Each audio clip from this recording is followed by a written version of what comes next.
Windmill, windmill for the land, I'm forever hand in hand. Take it all, live on your stride, it is taking falling down. Love forever, love is free, let's turn forever, you and me. Windmill, windmill for the land, is everybody in. Histoire du handi-basket.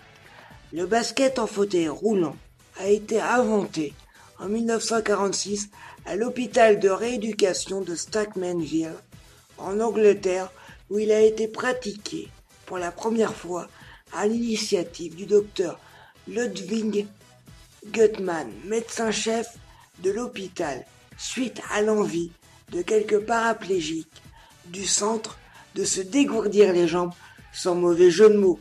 Et c'est de cette façon que ce premier match débuta, sans projet défini et sans règle établie. Au terme de la rencontre, le docteur décida d'en tirer les enseignements pour approfondir son idée. L'idée était d'organiser des tournois de basket en fauteuil pour aider ses patients à se reconstruire, puisque ces derniers sont des soldats blessés pendant la Seconde Guerre mondiale. Le basket en fauteuil roulant est très semblable au basketball tel qu'il est mondialement connu. Il y a en effet très peu de différence entre le basket créé par le docteur James Naismith et sa déclinaison pensée par Guttmann.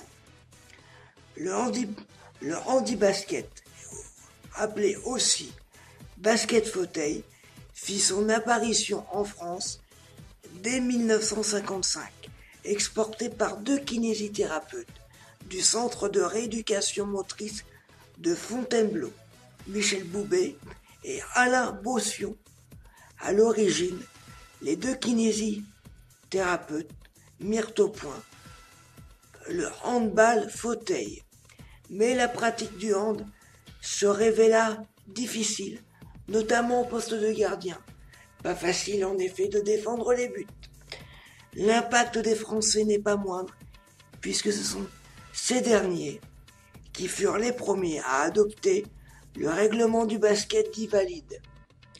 Le docteur Guttmann s'appuyait, lui, davantage sur un dérivé du basket, le netball, avec des paniers situés beaucoup plus bas que les paniers réglementaires, des paniers réduits à leurs plus simples utilisations, sur un terrain de longueur et largeur bien inférieurs aux dimensions classiques.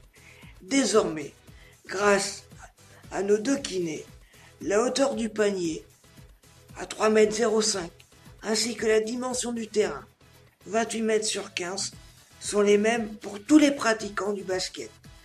Pour l'anecdote, attachés à leurs propres règles, les responsables de l'hôpital, fonctionnels anglais, furent très réticents à modifier les règles du jeu, pour lequel ils étaient dépositaires. Mais devant la pression d'autres pays désireux de pratiquer le basket fauteuil, ceux-ci finirent par se faire à l'idée. En 1960, le basket devient un sport paralympique. Il est aujourd'hui le sport handi le plus populaire du monde.